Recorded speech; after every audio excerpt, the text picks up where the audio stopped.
Okay, so today I am excited to speak with Justin Cohn. And if you are part of the motion design industry like I am, then he won't need any introduction. He's obviously the founder of Motionographer, and then he chose to leave that way back in 2017.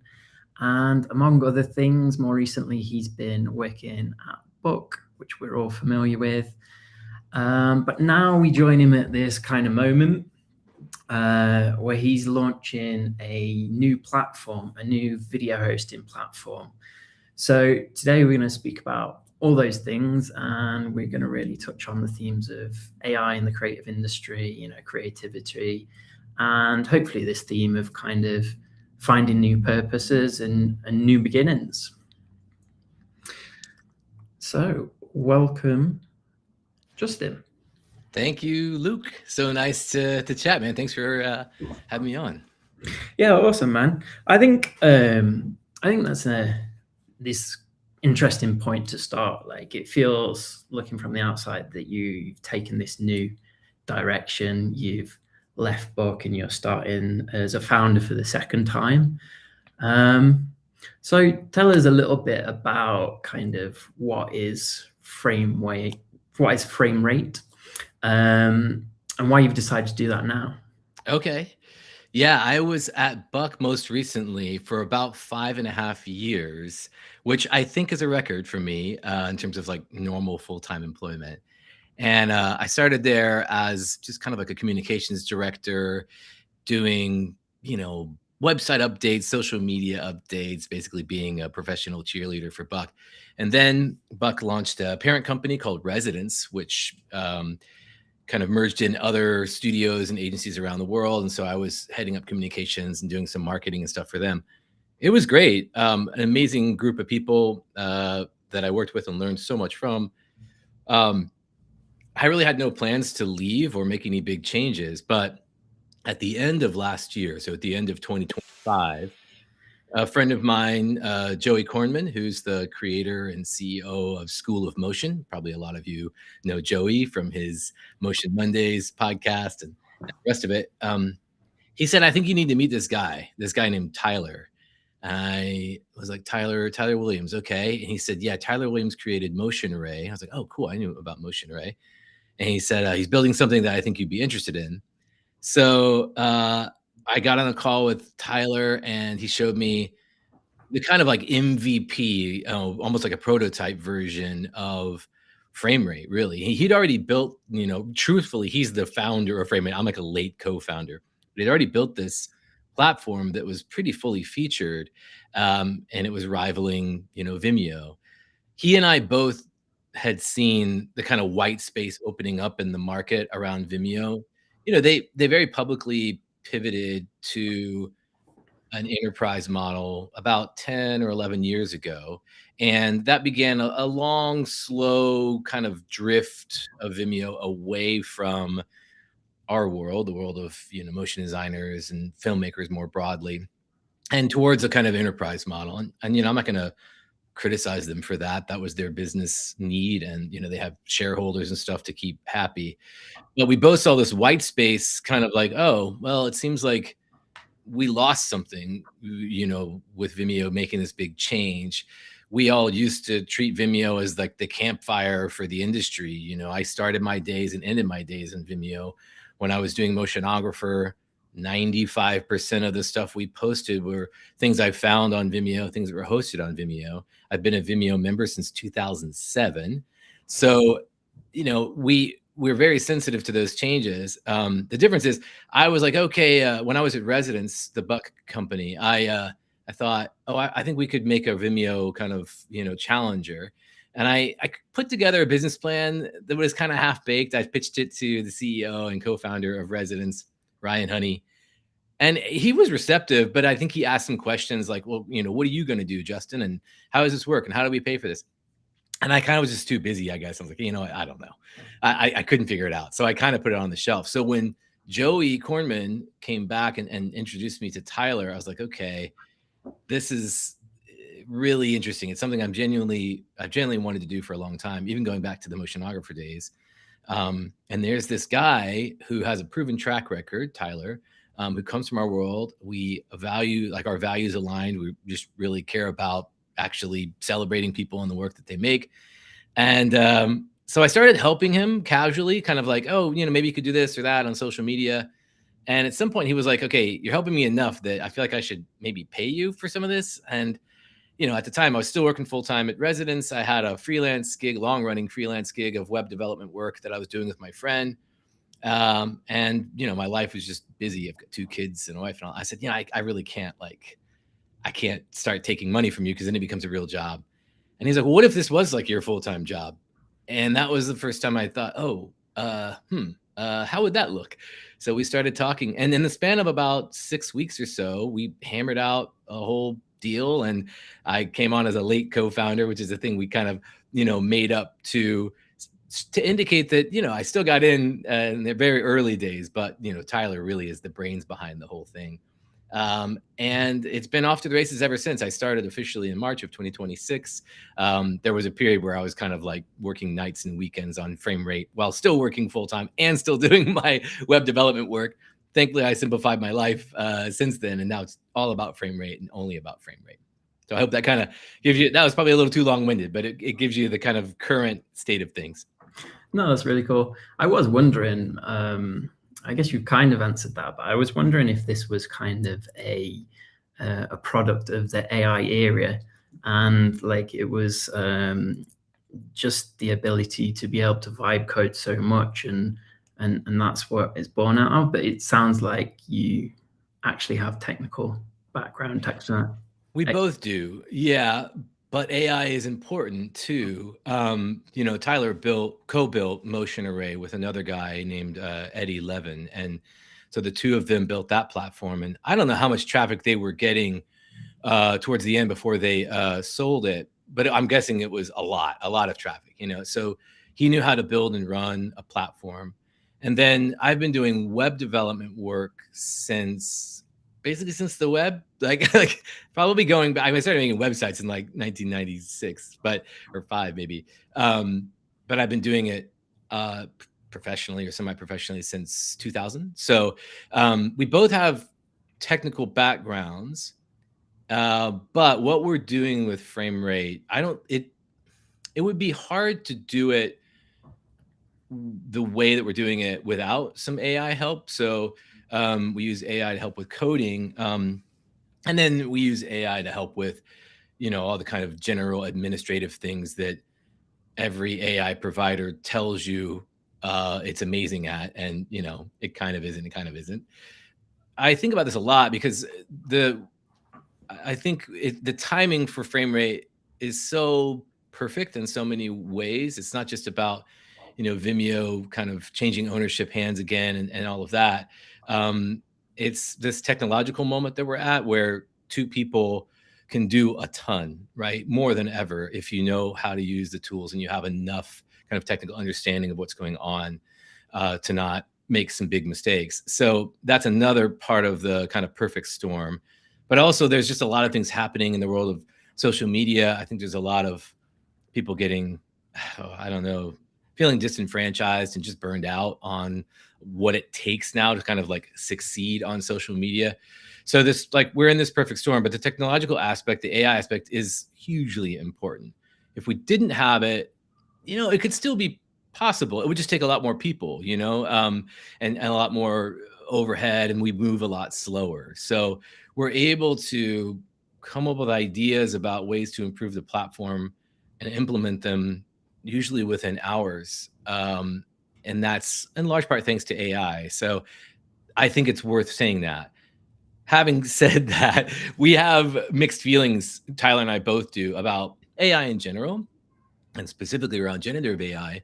We're not super anti-AI or anything like that, but we have what I would call nuanced feelings about all of it and what it means for creative professionals in general, It is a complicated topic, and that's why I think it's interesting to talk about. Yeah. But yeah, so like your role, I would say your background obviously has been through building community and working with communications and things like that. So are you hands-on? Are you touching code? Oh yeah, yeah. I am. So Tyler owns the main platform, framerate.tv. So anything you see there, that's his baby. I've worked a little bit on the blog side of it, but just barely. I own another project, which is a migration tool that helps people get their videos out of Vimeo. And then if you want, you can upload them onto Framerate with the same tool. And that's a standalone application. It's an Electron application. So it's really just kind of a web browser wrapped in an application like structure. But I own that. And that's been really interesting to work on because it's kind of at the edge of my comfort zone. But I try to keep my hands on that. And then both of us, we're always trying to basically use the tools that we are building. So we're kind of back and forth, both of us, on improvements and things like that. But yeah, definitely getting my hands dirty still with the code. Now I don't know how long that'll go on. We're still early days, so we're both wearing a lot of hats, and the community side of things is super important to me, and it's really time consuming. So there's always this tension between like building, which we're still very much in building mode, and then I guess what you might call marketing, or just talking about what you're building. And so that tension is kind of what gets me through every day. Is like, okay, how much time and energy do I spend building, and how much time do I spend talking to folks, basically? Yeah. You touched on it a little bit. You mentioned kind of this why, I suspect why we need this now is this idea of kind of social engineering, and apps are just becoming, these dopamine harvesting farms that we can't pull away from. So Yeah. why do you think we do need frame rate? And is this something that you are thinking about when you build it? Yeah, for sure. And I want to be careful here because I don't want to overstate things or sound like I'm dragging any other people or platforms. Instagram for me used to be just an incredible fire hose of inspiration for every day. I kind of trained my algorithm so that pretty much all I saw when I would go onto my account was incredible, not just motion design work, but animation, brand design work, which I love, graphic design work, sound design, music composition. Those are important to me as well.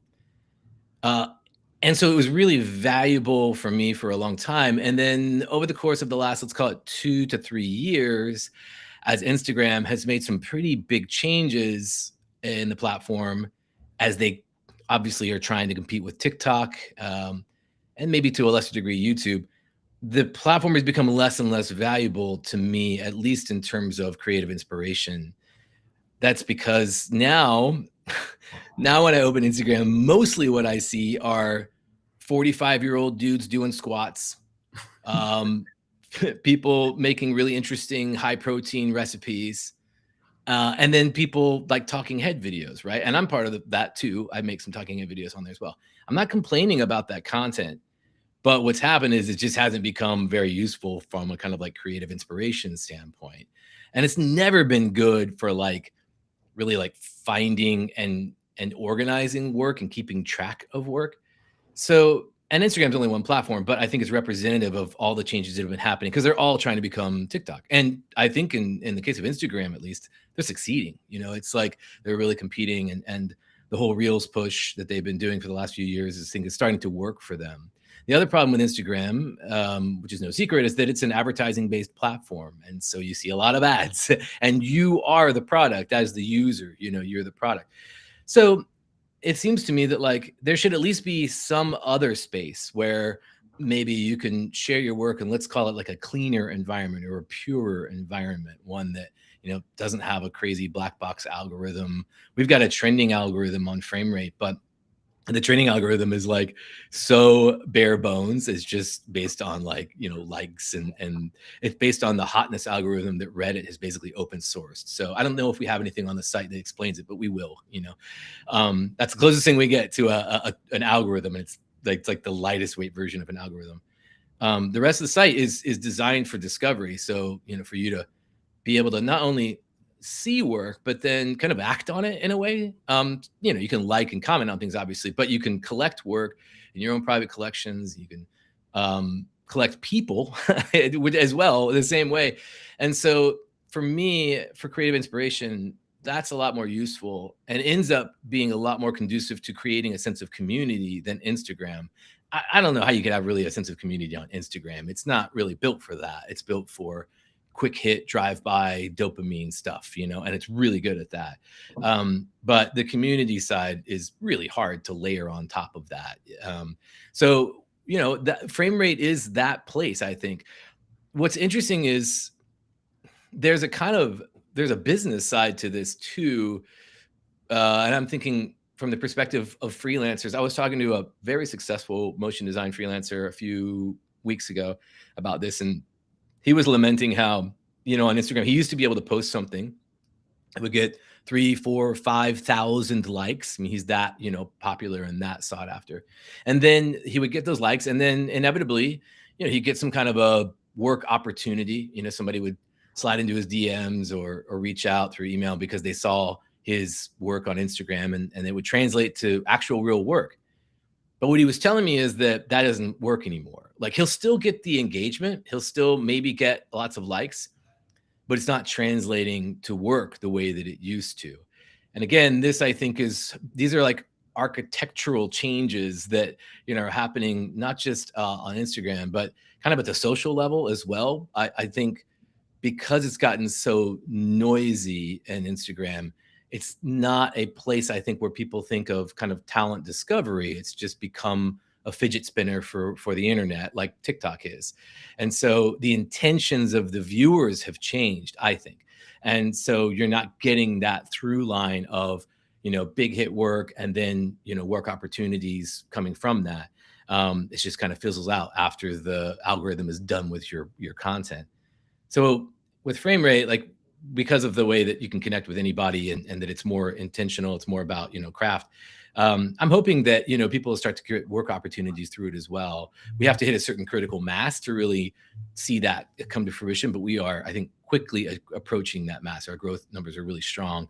And we know that, like, people on the client side are also hanging out there as well. So that's another reason we kind of created it. And it's one of the kind of grander experiments we're trying to run. Yeah, I mean, there's definitely a tension there. I did use the app, and you used a word I wrote down, and it's quiet, and it does feel quiet. Like, you can focus on the work. It's minimal. There's no autoplay, which is just it's evil.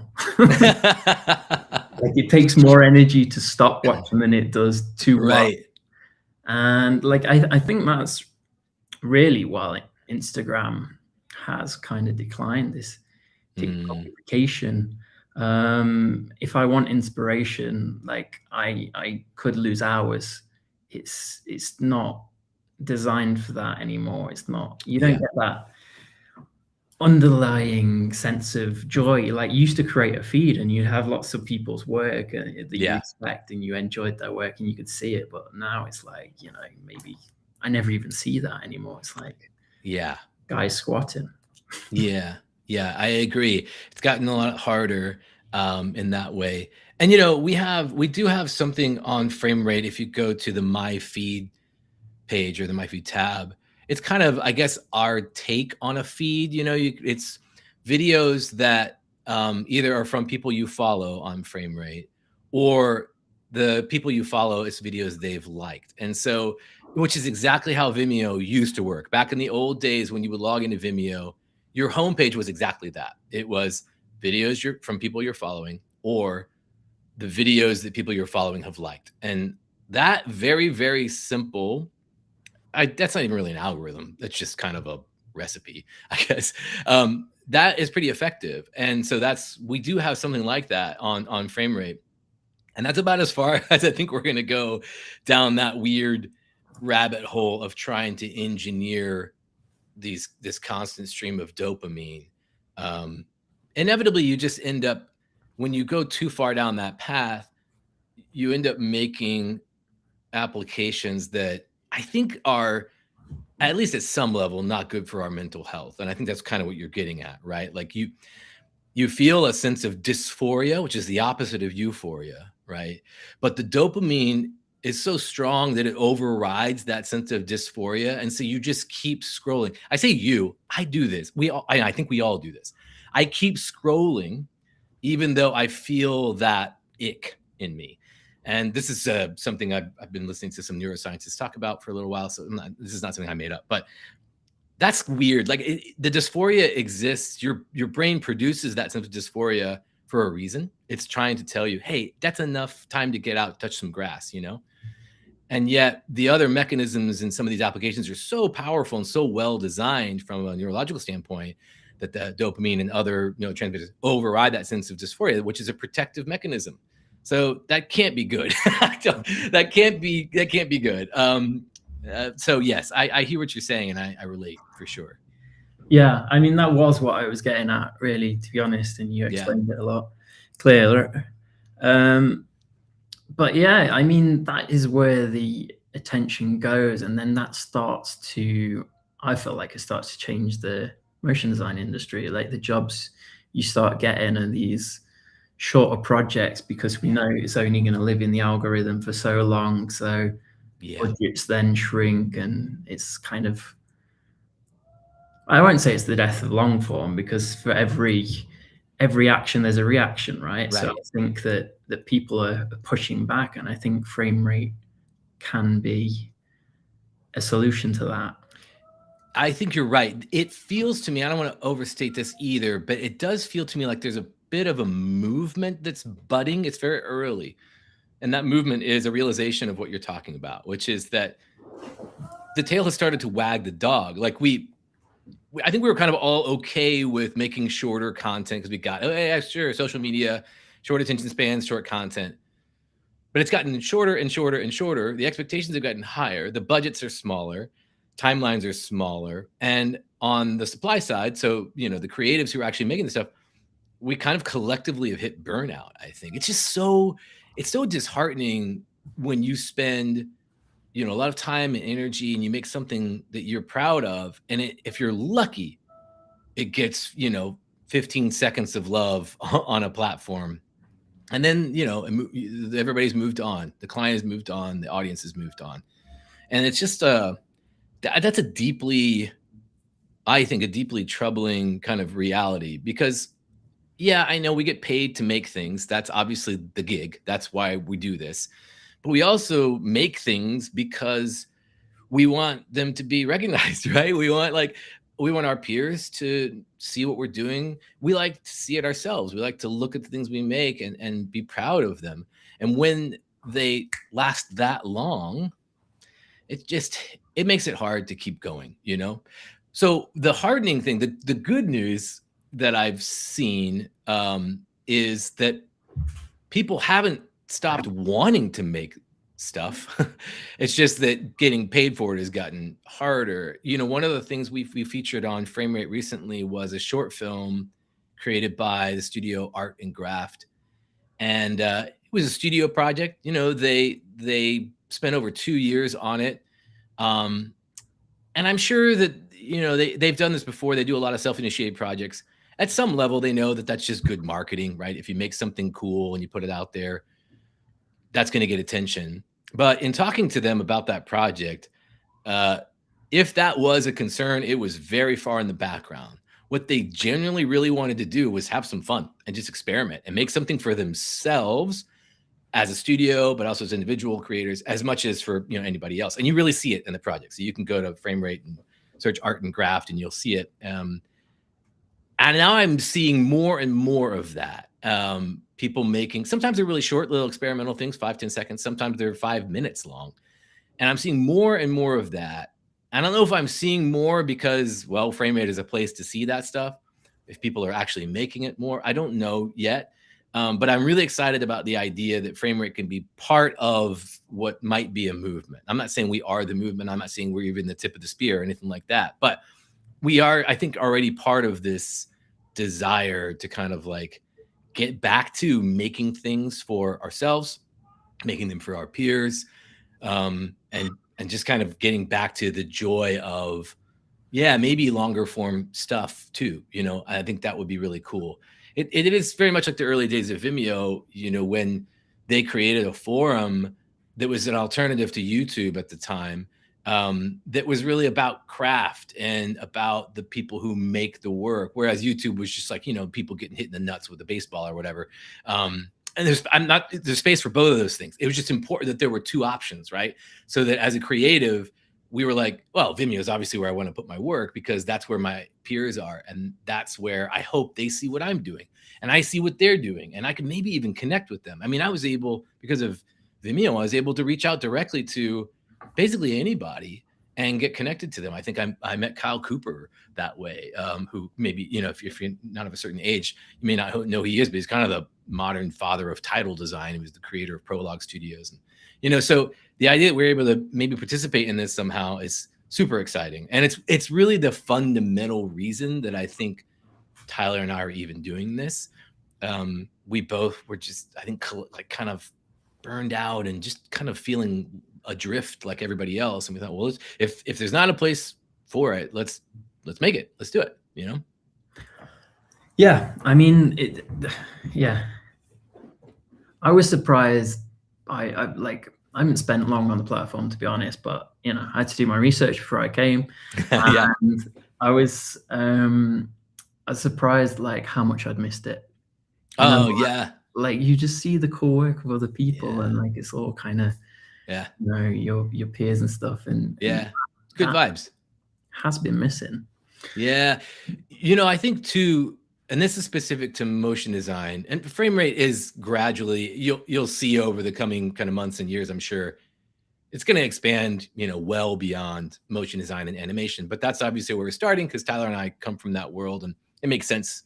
But one of my favorite things about motion design in particular is from ever since I've been involved in it, so year 2000, 2001, it's an industry or a field, whatever you want to call it, that's always had good vibes. It's just for some reason, it attracts positive, optimistic people. I think because it's an intersectional discipline, like by its nature, motion design is a mix of animation, filmmaking, design, visual effects, sound design, music. So it is a kind of ADD field, right?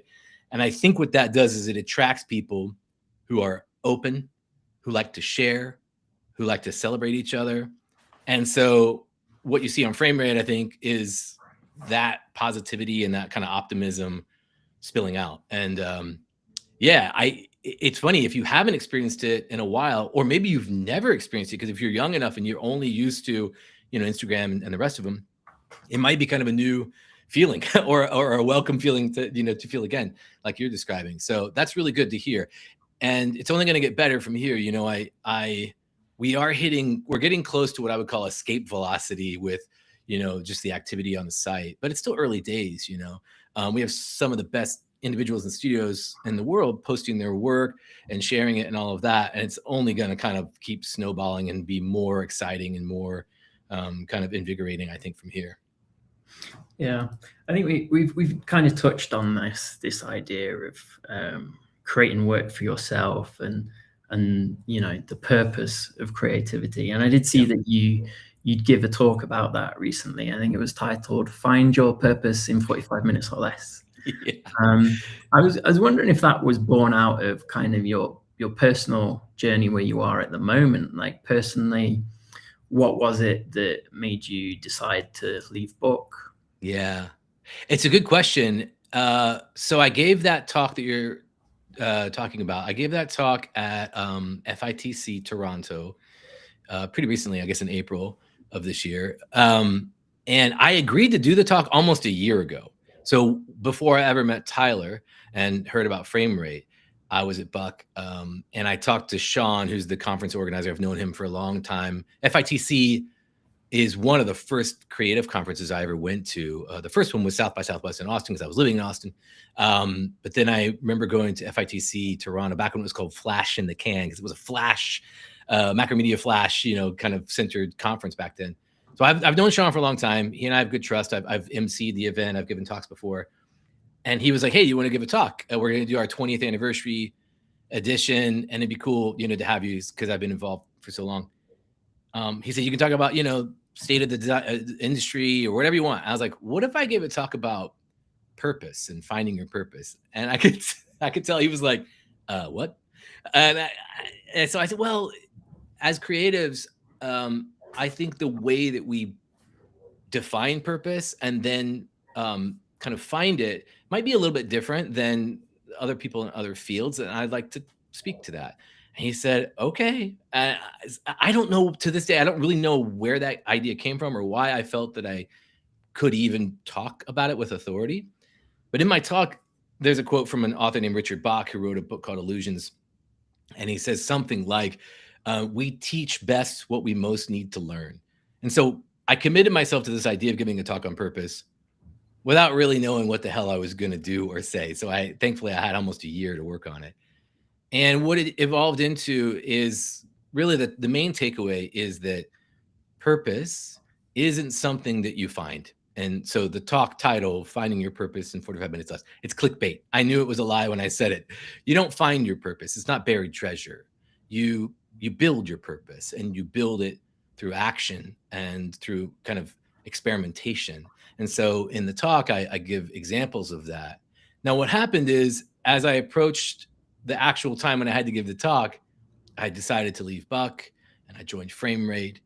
And the talk really came alive for me because I was living it. I was living the things that I was, saying. I was doing the things that I was kind of encouraging other people in the audience to do. And that was take risks and experiment, provided that you're in a stable enough kind of, moment in your life to do those things, which is a big privilege to be able to do that.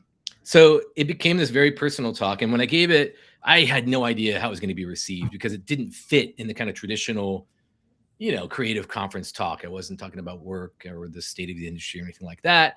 But I think it went over pretty well. And I got a lot out of it. I think a lot of other people got a lot out of it. And I may give that talk again in other places. I hope I get to. But I've been obsessed with this question of purpose really my whole conscious life. I mean, you can go back to like a little kid.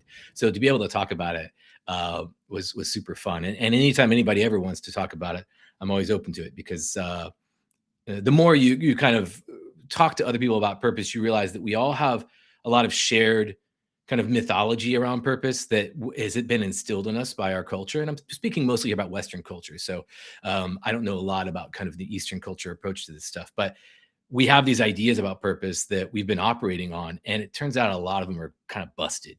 And so the more people I talk to about it, the more I learn, that the ways that those ideas are busted. And so, it's a super fun topic. And I was really happy to be able to talk about it.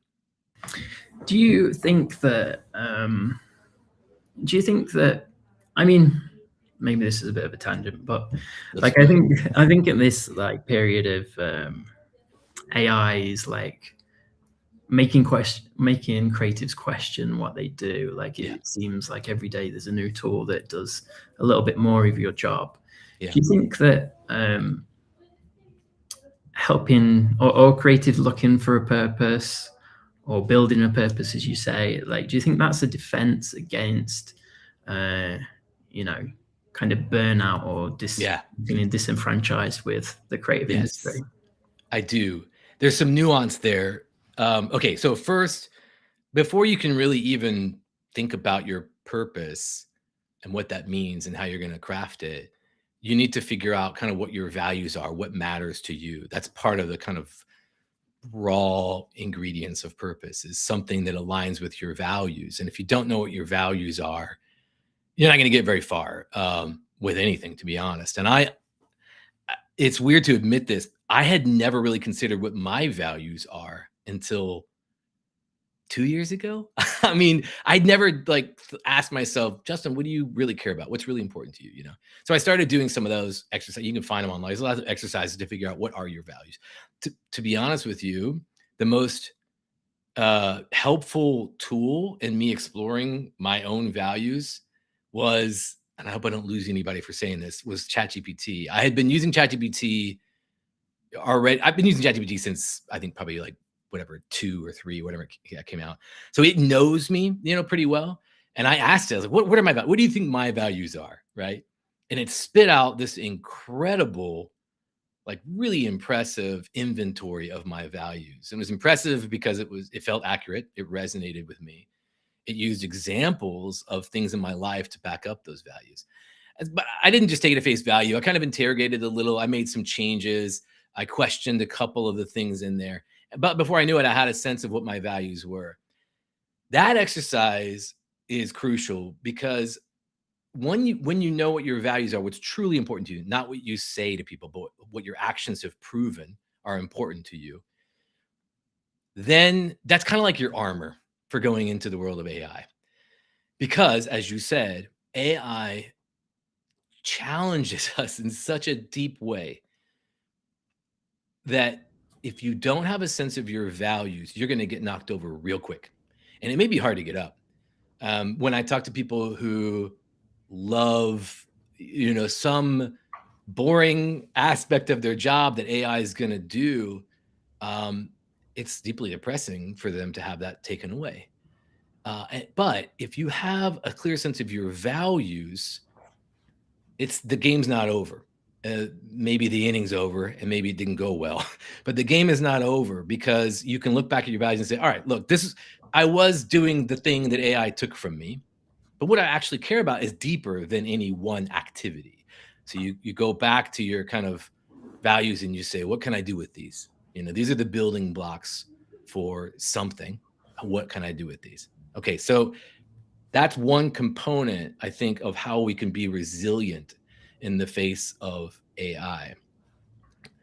What purpose does, the greater sense of purpose you have, the kind of easier it is to weather any storm, because purpose is direction and it's conviction.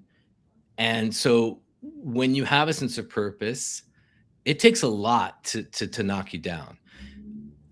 But there's this weird kind of dark side of purpose that some people call purpose-induced burnout. So purpose doesn't make you burnout proof. It does give you a lot of new energy. It puts a lot of wind in your sails, to keep with that metaphor, but it doesn't make you burnout proof. And in fact, you can kind of, as I've done many times, you can use purpose almost like a drug and burn yourself out with your purpose.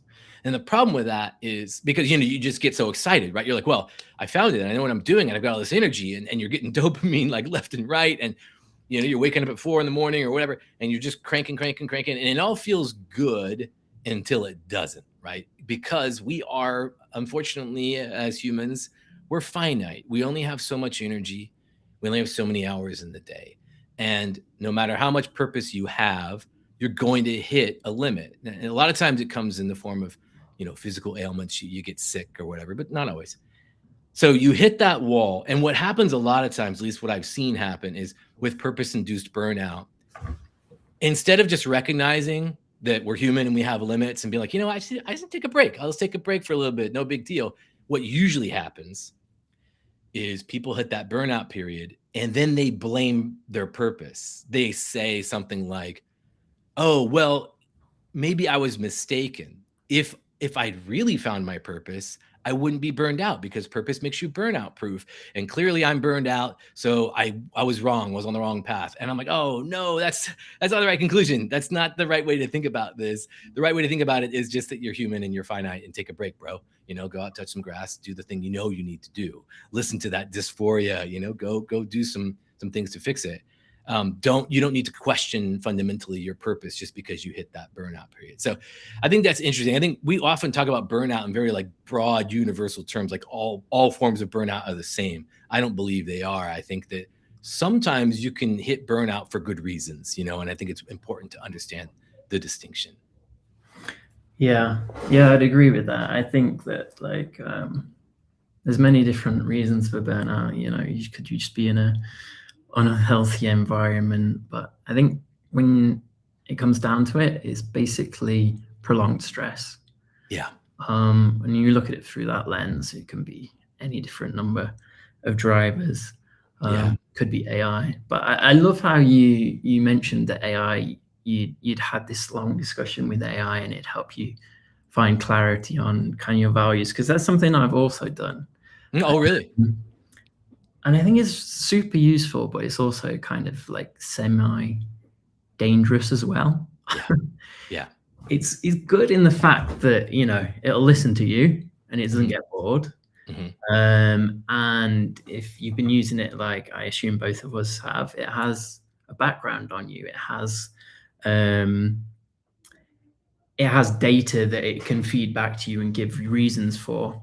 So that's cool. And I think it's healthy as long as you remain aware that AI can hallucinate. Like, Yeah. don't take what it's telling you as fact. So it can tell Yeah. you something that you don't agree with. But if you were to fall into that trap, you know, I mean, it's got a name now. It's called AI psychosis. Yeah. Um, if you believe everything that it tells you and it reinforces that, then you can go off very different routes Yeah. and you know, if you're not Yeah. careful, people could I leave the industry. yeah, I mean, as much value as I've gotten out of conversations like I had with ChatGPT about, my personal values, I still see a therapist every 2 weeks, and I pay a lot of money to do that. It's not covered by my insurance, and I'm not, financially, maybe I shouldn't be doing that, but it's so important to me to talk to a human who's going to challenge me, and more importantly, not just challenge me, but come up with things and ideas that I would never come up with on my own, and that AI wouldn't either, probably. It's important to understand that, like, what AI is good for and what it's not good for. And this is not like again, it's not like I'm not going to crap on all of AI because it's too nuanced, but it's a by definition, it's a tool that's really good at synthesis and convergent thinking. And that can be useful as you're trying to, like, figure out your purpose, because purpose is essentially an active synthesis. You're looking at all the things, your values, your actions, what you can bring to the world, what you can get paid for, and you're trying to knit them together into some coherent tapestry, right? So AI can be really good at that. It's great at convergence, right? If you think about what's happening under the hood with AI, it is a prediction machine, kind of, right? It's trained on, let's just call it, all of human knowledge and communication. And so it's trying to figure out, what in this sequence of thinking thoughts, I'm putting those in hard air quotes, what makes the most sense to say next or to do next. That's convergent thinking and synthesis. Really good at that. It's not good, by definition, by the way it's engineered, it's not good at divergent thinking. And divergent thinking is what we often uh, associate with creative thinking. It's oversimplified because creative thinking can also be convergent, whatever. We don't need to go down that rabbit hole. But divergent thinking is a hugely important component of creative thinking. Divergent thinking is starting at point A and jumping to point 3, and then from there going to point purple, and then going from there, it's the unexpected turns that, may be related to the original thing in some way, but it's the unexpected stuff that makes art and design interesting, and it gives us a sense of meaning in the world. And so, be aware that AI just isn't going to be a great help there. Now, maybe in the future it will be. I don't know. We're not there now, and I don't see a lot of evidence that it's, again, it's not engineered for that. It's just really wasn't built for that kind of work.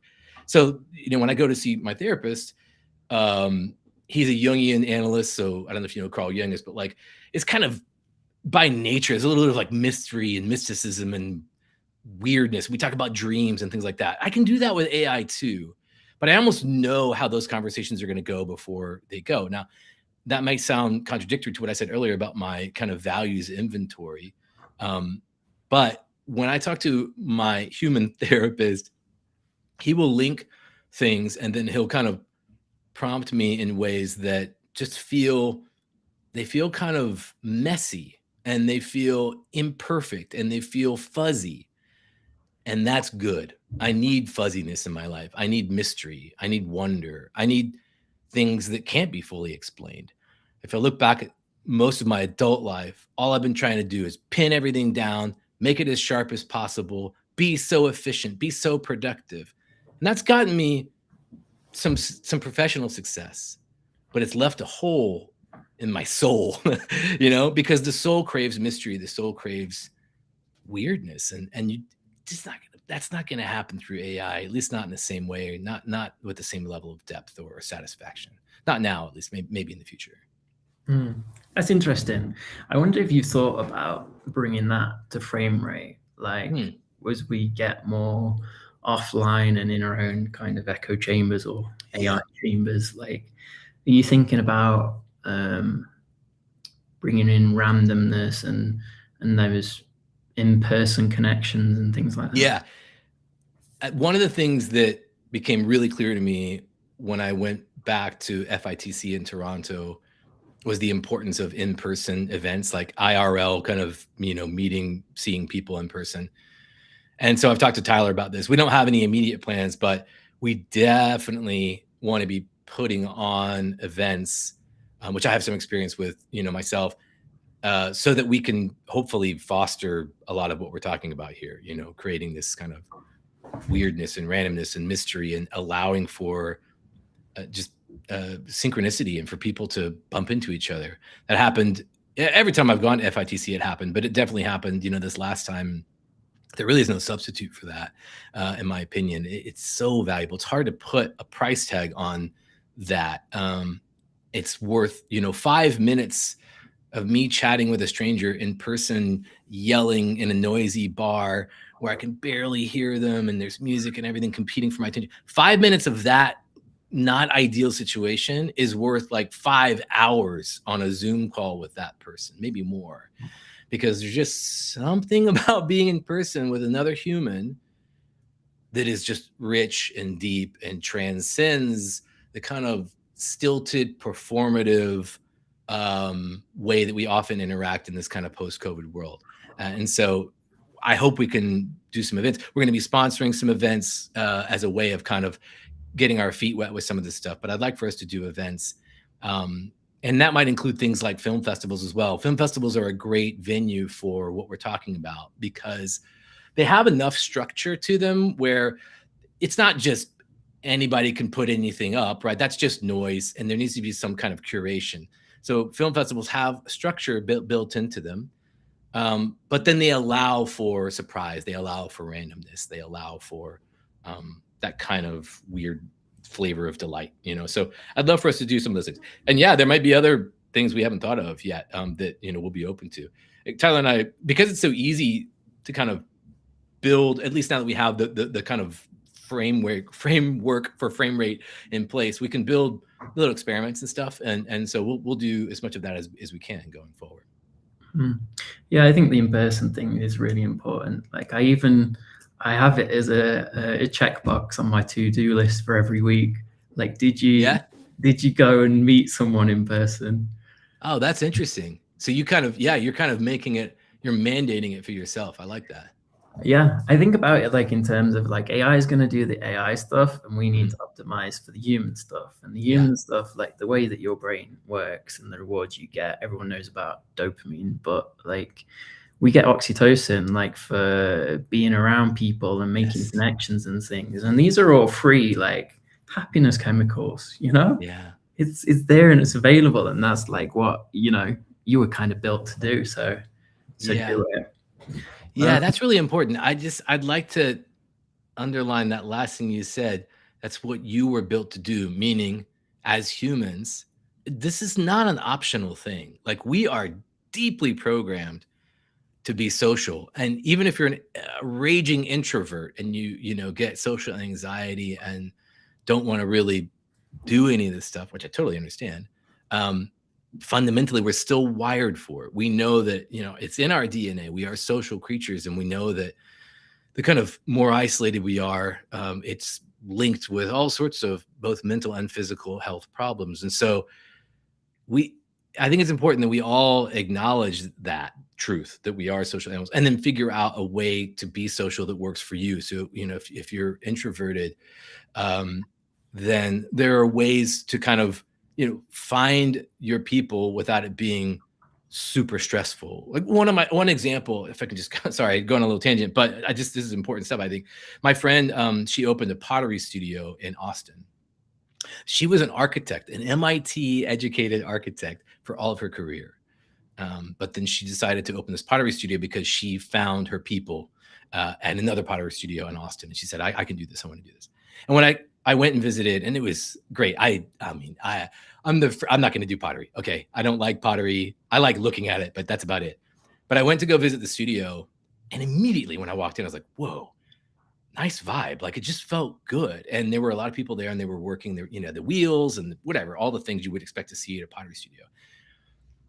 And everybody was like friendly and kind of warm, but they were also very quiet. Like, I was like, most of these people here are hardcore introverts, and yet they were there together and they would interact in their own way. And I thought, boom, that's just a small example of a way that you can get that social exposure that you need,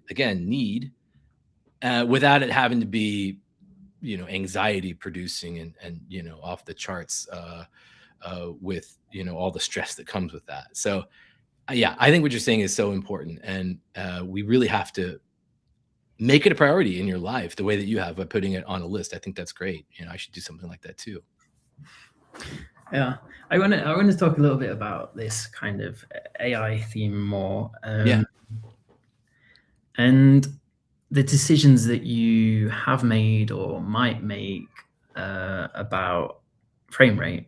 Mhm. Like, are you gonna allow 100% AI things on there? Like, there's a lot of like loud noise in the creative industry about people. They're very passionately against it. Yeah. Against AI for a lot of reasons that Yeah. sensible. Yeah. And correct, but also like my personal, like I try and accept the world as it is. It's not going away, is it? No, it's not. I don't, a lot of people do respond to this general question with like, well, the genie's out of the bottle, what are you going to do? Which I don't find fully satisfying. Well, first, okay, so what is frame rate's stance on AI? It's pretty simple. We, in terms of the platform and the things that we can control directly, we don't allow training of any AI models on people's work. It's weird because we had to kind of be careful about who is providing like long-term storage for these videos and making sure that they aren't somehow allowing training. So we have there's two layers of storage. One is AWS, and then the other one is Mux, which is what we use for transcoding and kind of the immediate hosting of video files. But AWS does have some storage options that could conceively allow your work to be trained on AI. We're not using those. We are very much not using. So we just have to stay on their terms of use, because these platforms, they change their terms of use as well. And next thing you know, that now they've changed their tune, and now they're training everything you say or do is being used for training data. So to the degree that we can control all that, we don't allow any training on people's work. That's kind of like table stakes. That's not very exciting. We also try to block the bots and scrapers from the major model providers. We try to block them from the site. We do the best we can with that. It works well enough that like when I'm working with like Claude or ChatGPT, a lot of times it can't see a project that I might be referencing on frame rate because we've done a good job blocking some of that activity. Having said that, we're talking about the most sophisticated tech companies in the world. If they want to get around, anything we do, I'm sure they can. They can probably get around the NSA at this point, the CIA, whatever. Okay, so that's like bare bones kind of policy stuff that we have. But when it comes to the work that's, on the site, Tyler and I have talked about this a lot. We want to stay agnostic about whatever tool or process you're using to create your work. And there's a lot of reasons for that. But the baseline reason is that who are we to say that, you should or shouldn't use a certain tool or workflow? That would almost be like saying, stop motion is very, very inefficient to make, so it's not allowed. Be like, well, I don't know. It doesn't make any sense. Also, it's impossible to police, right? Because sure, if you're just doing like prompt-based, AI generated video, that's pretty easy to spot for now. But the truth is that a lot of the really interesting work that I've seen you can't tell, the lines are blurred between, what was generated with AI, what was augmented, what was kind of tweaked or, expanded in post or with traditional tools. And so we wouldn't be able to even police it even if we wanted to. But also I don't want to get in the kind of middle of whatever it is people need to talk about when they're talking about this stuff. I think it's my own experience using AI to create things, visual things, has taught me a bit. So when I was at Buck, we very loudly, but internally, had debates about this. And we had people across the spectrum there who were super, super anti AI and people who were super, super pro AI. And so we would do workshops and we had access to all the tools and the tokens to spend on them. And so I gave myself a personal project. I've been writing a novel kind of in slow motion over the last like 10 years. I've been writing a novel and I thought, okay, I'm going to make a project for myself. I'm going to make a up to 2 minutes trailer for the novel that I'm writing. And I have some rules. All the visuals are going to have to be generated with AI video generation tools. At that point when I was doing it, it was things like using Runway, using Kriya, which gave me access to a lot of other models, and then directly using things like Google VO2 in particular. And then later at the very end, using Midjourney as they rolled out some of their video capabilities. So the one rule was everything had to be kind of prompt-based, video output from an AI tool. The script, I was a little looser on. That could be AI generated, but also human generated if it made more sense. And same thing with the music. Especially at that time, I just didn't. Now there's some tools that are pretty impressive, but I thought, no, I don't know if I want to really. I think I'd rather just, give myself some freedom there. So I started on this odyssey of trying to create this trailer, right? And I spent 9 months doing it, and I never finished it. But what happened was I learned so much about the reality of working with these tools. A lot of the kind of like super knee-jerk anti-AI stuff that I hear has to do with when you use these tools that something's being taken away from you, or that you're letting the tool do something for you. And you can for sure. That's very much a possibility. But I had a clear intention with my little trailer project. And what I found was the clearer my vision was, the more frustrating it was to work with the tools. Because I had an idea of what I wanted, and the damn tools were making it hard for me to get there. Now, sometimes happy accidents would happen, and I generate something like, whoa, that's even better, than I thought it could be.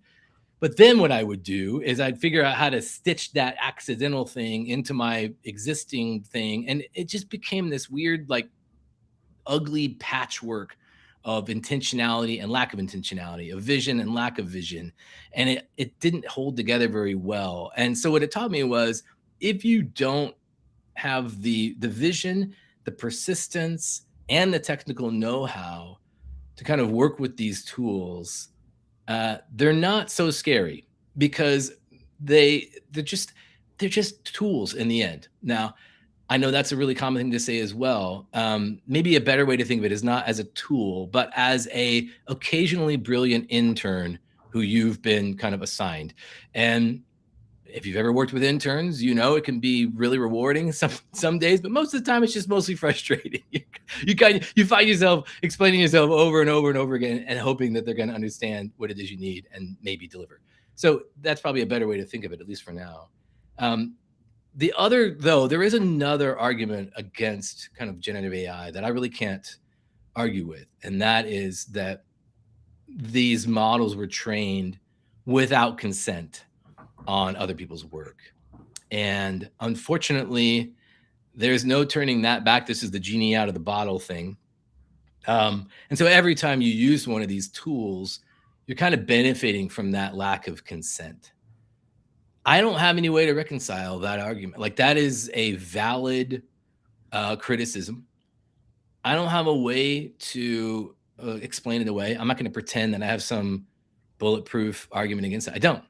What I just basically say, I'm going to take that ethical hit and own it and know that at some level I'm kind of doing something wrong a little bit. Same goes for the environmental concerns. Now, the environmental concerns, I get a little like, well, okay, if you're really that concerned about your electricity use, cut off Netflix. Netflix is just entertainment, right? And these tools are often used for entertainment as well, but they can provide financial benefit to you if you know how to use them. So arguably they're more valuable than Netflix at some level. Oh, great. Now I'm going to get into an argument with people about the value of Netflix. But the environmental concerns, I don't want to downplay them. It's insane, especially for training models, what the environmental strain is on those. But it's a harder argument to sustain in the face of everything else that we do as a culture when it comes to energy. And so that one, I have to take an ethical hit. There's no way around it. They are wildly energy intensive, these tools and platforms. And so when I use them, I need to own that as well. And so, anytime you enter into these new technologies, you kind of take on this ethical baggage. It's weird.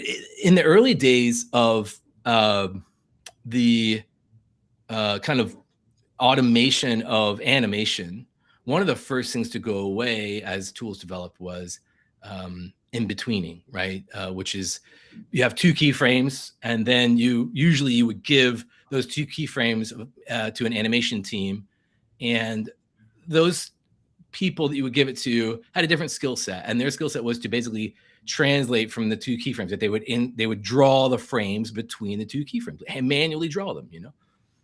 Obviously, it takes a lot of talent to do that, but it's a different skill set than the keyframes and writing the story and directing the film and all of that. Well, as animation tools developed, one of the first things to go away was in-betweening. It became automated, especially for motion design, because it could be done, programmatically.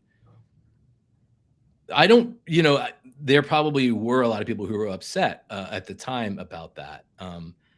But what I think it did was it did two things. Some of those people who used to be the in-betweeners realized, well, if the tool's going to do it for me, then maybe I'll be the one who makes the keyframes now. Maybe I'll be the one who tells the story now. Or they said, well, okay, there goes my job. I'm going to take up organic farming or whatever it is that kind of was next on their values list.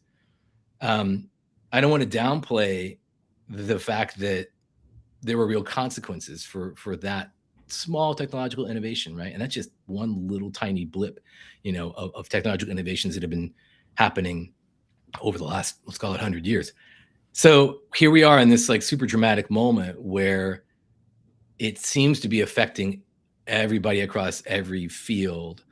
But I would argue that it's not, it's very uneven. It's going to take longer than you think. And you will have time, if you're paying attention and engaging with this stuff and not just writing it off or putting your head in the sand, you will have time to figure out what's next for you.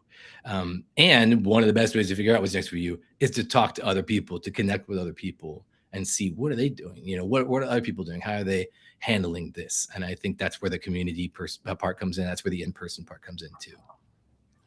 Yeah. We've covered a lot of ground. Yeah. I think we could probably keep talking about it for a lot longer. If you got a couple more minutes, we've gone a little bit over. Yeah, it's up to you. Yeah, sure. Cool. Yeah. Like, this is off on a tangent a little bit, but I would say that you've made your career out of kind of, it's communication. It's communicating ideas clearly. There's the building community side as well, obviously. But I see you as a deep thinker. I think like a lot of the most interesting ideas are kind of like at the forefront, like people's half-baked ideas. So I'm wondering what is Justin thinking about at the moment? What is you paying attention to that's kind of you feel half-baked, but it feels important? Well, that's an interesting question. I think, frame it as like this weird laboratory to test some of those things. Um, we talked about it a little earlier, but I think, yeah, the biggest kind of half-baked notion or idea I have that I'm curious about is, do people want to keep making stuff for their own joy?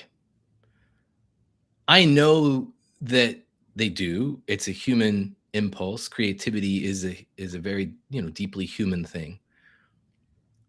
But I'm curious to the degree to which people want to do that, let's say online or in a kind of connected environment.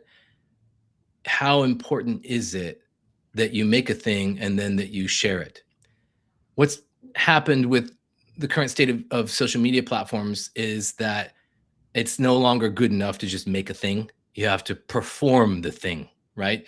So you make the thing, and then you have the video of you making it, and you have a video of you doing a breakdown, then you have a tutorial, and then and some people are really good at it, and it's working great for them. Awesome. I don't want to take that from them. That's cool. They found like a whole new way of doing their thing, and it's working. But I would argue that the vast majority of creative folks, that's not what they signed up for. They just wanted to make a thing, and they were hoping to be able to share it with people that they respect.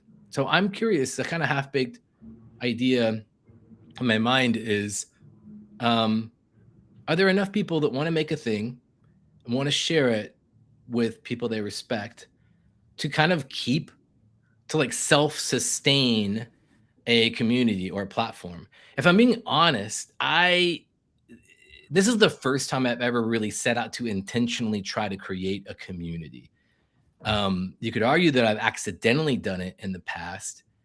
I've never really been that interested in it until the last few years, as I've seen a kind of growing need for it. You know what? With Motionographer, that wasn't a community. That was a blog. It was a broadcast platform. It had a comments area, and some people connected kind of with each other through like seeing work on the site, but it wasn't really a community. What I did at Buck and PsyOp before that, helping with marketing and that wasn't community either. That was cheerleading. So with Frame Rate, we're trying to intentionally create a community, which means putting the plumbing in place for everybody else to do it. We can't force community.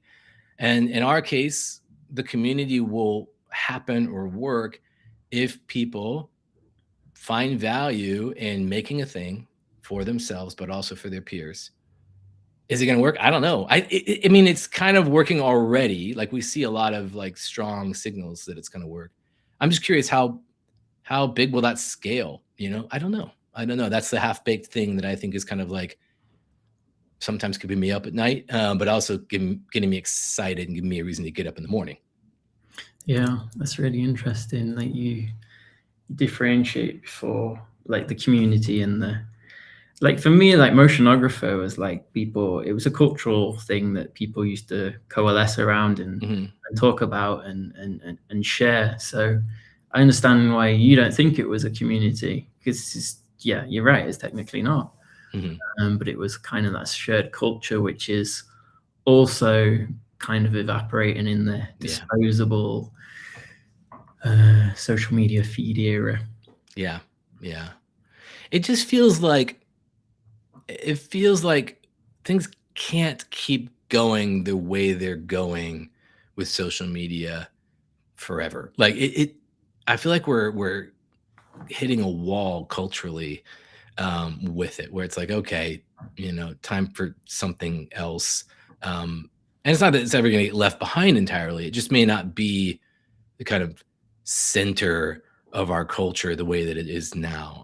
I don't know. Again, half-baked stuff here. I don't really know what that means to even say that. It just feels, even among the youngest generations who are super active in fueling platforms like TikTok, I'm starting to sense this kind of exhaustion from them. And I'm like, okay, what's next? What do you actually, find value in? We do see some evidence that a lot of them are going out and touching grass and they're connecting with each other.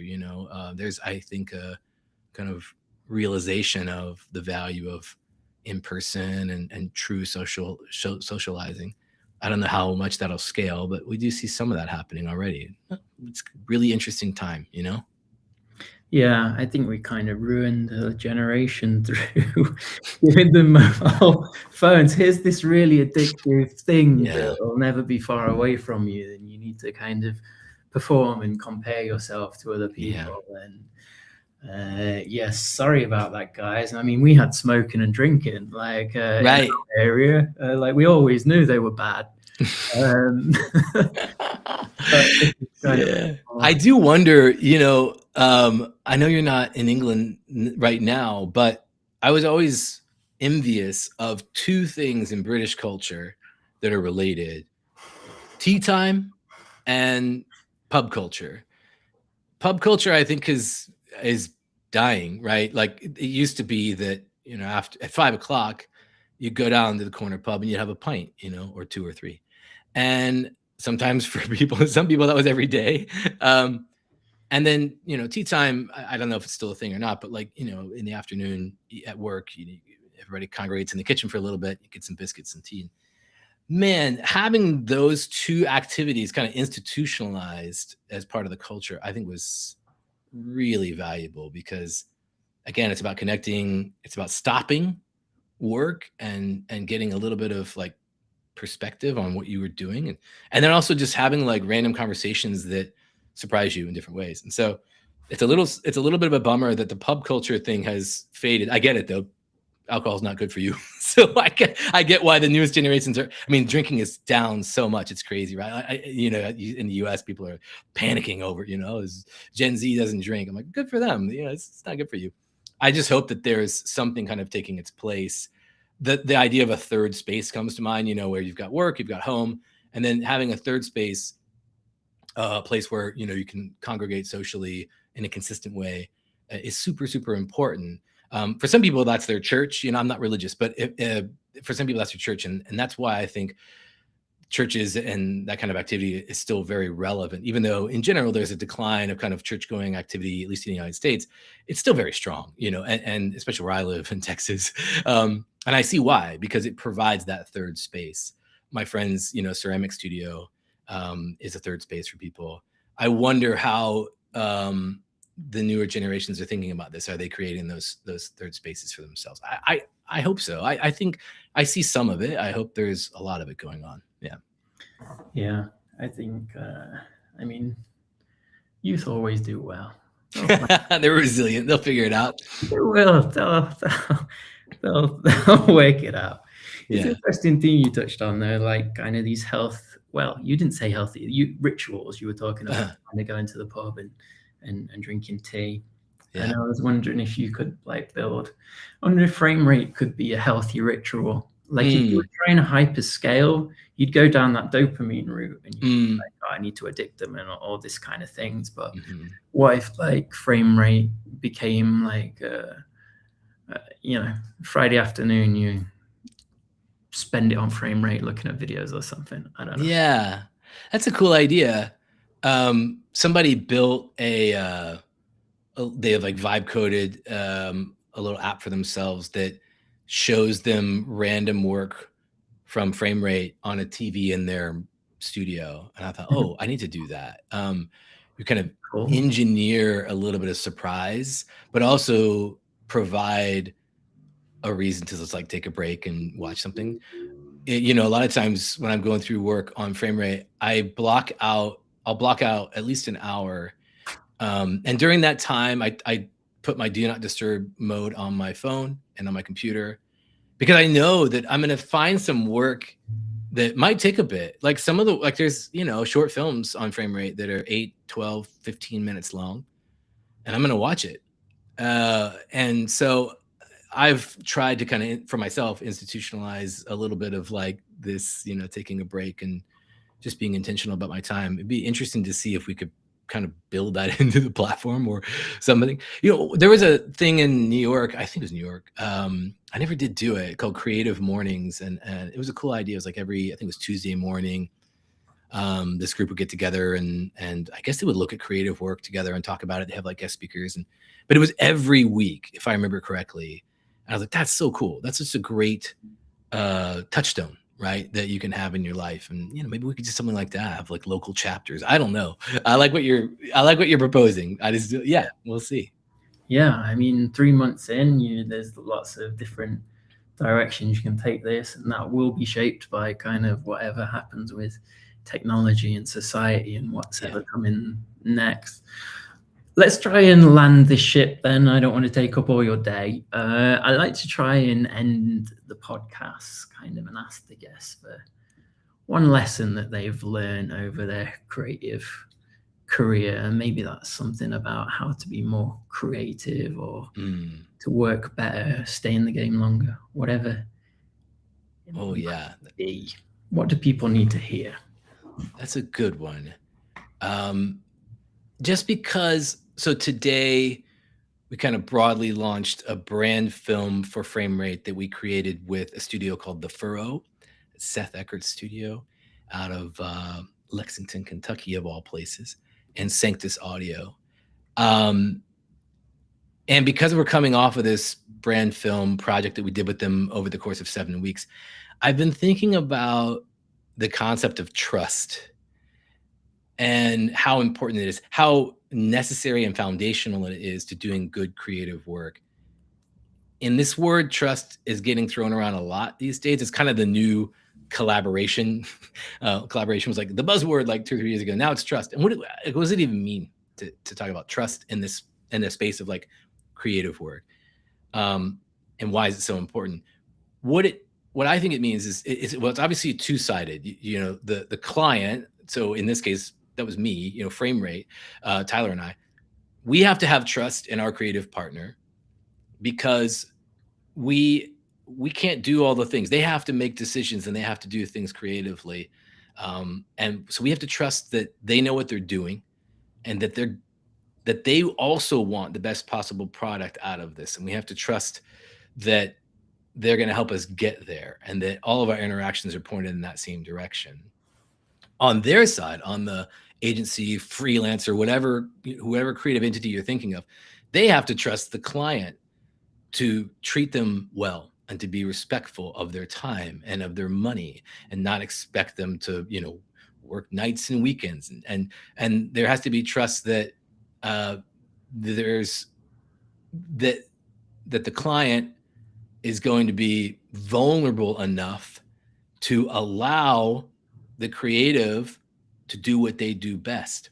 So you have this two-sided equation for trust, and I really don't think you can make a good product if you don't have trust on both sides, because just the way the creative process works, it's so messy and it's so full of kind of doubt and unknowns. It's just, you can see about 10 feet in front of you. It's a fog. Beyond that, you kind of have to explore together. And so without trust, you're not going to get very far with that. And so we had a lot of trust working with The Furrow on our brand film. Part of that, so then the next set of questions that grows out of that is, okay, great, trust is important. I get it, Justin. But how do you build trust? How do you make that possible? And the answer is, it's complicated. I'll try to keep it short, but a lot of it comes down to just reputation. Like I already knew The Furrow, I already knew Seth. And before we ever talked about working together on something for frame rate, I already had a certain level of trust in them because I'd seen their work. And also Seth has a good reputation in the industry of being a kind person, of being a smart person, of caring about the community. And so there was already trust, right? Baseline. And that trust was built over the course of many, many years by Seth and his team, basically putting little tiny deposits into a bank account of trust. And then over time, through compounding interest, it's created a kind of swell of trust that we can all have kind of in them and in similar studios. And so there's no shortcut there. That just takes a lot of time. But I think it's also important to understand that when you jeopardize trust, or when you do something that breaks trust, that also it can take a long time to get over that. So you want to be really careful about how you handle client relationship, and make sure you're not violating trust, because it can be a really hard thing to recover from. So that's too long-winded of an answer. The short version is, I think that trust, yeah, might be the most kind of important ingredient in a successful kind of client creative relationship. But it's often overlooked and it's poorly understood. And I think we should talk more in general in the industry about what that means. What does trust mean? How do you build it? How do you keep it?